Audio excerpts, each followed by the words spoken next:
Ang pangit nung third, sakto lang yung first, pero yung second, promising. First, yung Pochong. Ang lupit ng prosthetics yan yung masasabi ko. Tapos, may na-introduce pa sa ating creature na Indonesian yung origin. Medyo nakakatakot pa siya simula kasi may vibe siya Pero pag nasanay ka na, medyo matatawa ka na lang ng onte. Yung editing para sa akin, parang chop, chop, chop, chop.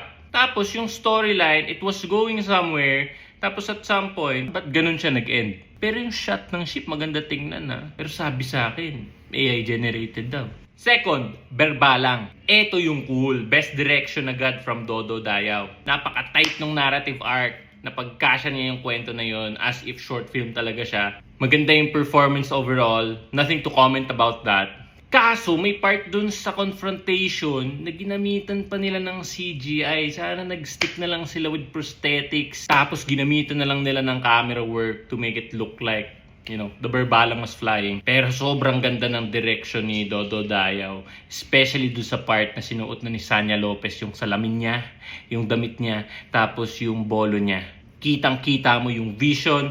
Ulala, chef's kiss. At ang third, Sanib. Ngayong nahook ka na sa Berbalang, sinave nila ang worst for last. Ngayon na ang panahon para mag-back out. Return to form ang Sanib sa classic GMA fashion na may kabaduyang CGI pati mababaw na storyline. Isa nga sa pinaka nakakaintrigang eksena sa trailer is yung part na sumabog yung dugo sa mukha ni Jillian Ward.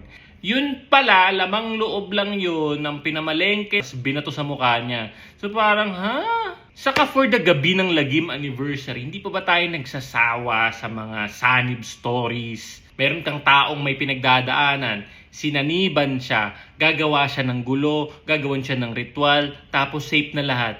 Walang bago. So based sa aking average experience, ang score ay, at nahatak to pababa dahil sa Sanib.